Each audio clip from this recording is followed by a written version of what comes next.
1857 की क्रांति के बाद सरकार और जमींदारों के खिलाफ जितने भी आंदोलन हुए हैं, उनमें से बिरसा मुंडा आंदोलन को सबसे सफल आंदोलन कहा जा सकता है।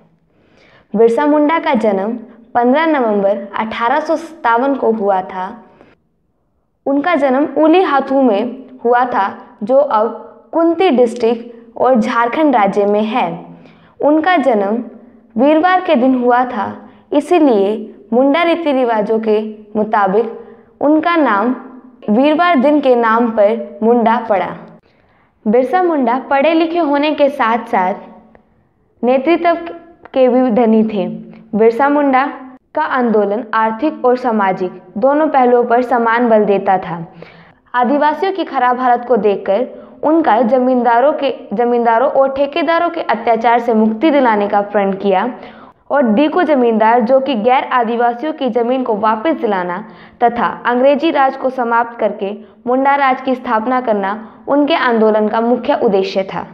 उनके नेतृत्व में 1899 में मुंडाओं ने एक विद्रोह किया, जिसके कारण वो मुंडाओं के भगवान के रूप में माने जाने लगे। उन्होंने घोषणा की कि कोई भी सरकार को कर नहीं देगा।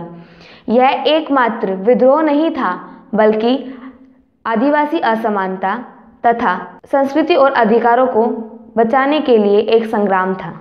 बिरसा मुंडा और अंग्रेजों के बीच में अंतिम और निर्णायक लड़ाई 1900 में रांची के पास दुम्बरी पहाड़ी पर हुई। हजारों की संख्या में आदिवासी बिरसा मुंडा के नेतृत्व में लड़े।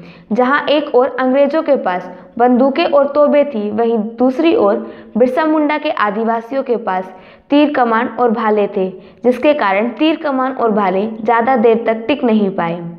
25 जनवरी 1900 में स्टेट्समैन अखबार के मुताबिक इस लड़ाई में 400 से अधिक लोगों बड़ी बेरहमी से मारे गए। इस लड़ाई में अंग्रेज जीत तो गए, लेकिन वे बिरसा मुंडा को पकड़ नहीं पाए। फिर अंग्रेजों ने उनके ऊपर 500 रुपये का इनाम रखा। जहां बंदूकें और तोपें काम नहीं आई, वहां 500 रुपये ने काम कर दिया। बिरसा मुंडा को उन्हीं की जाति के लोगों ने पकड़वा दिया। 9 जून 1900 को जेल में बिरसा मुंडा की मृत्यु हो गई। उस समय बिरसा मुंडा नहीं मरा था, बल्कि आदिवासियों का भगवान मरा था। धरती बाबा के नाम से पूजे जाने वाले और आदिवासियों के महापुरुष बिरसा मुंडा के बलिदान का यह नतीजा रहा कि अंग्रेजी सरकार को जमीन का सर्वे करवाना पड़ा और 1908 में छोटा नागपुर काश्तकारी कानून पास हुआ, जिससे आदिवासियों को उनकी जमीन का अधिकार वापस मिले और बेगारी से मुक्ति मिली। भारत के इस जननायक को हंस दो इंडिया का कोटि कोटि नमन।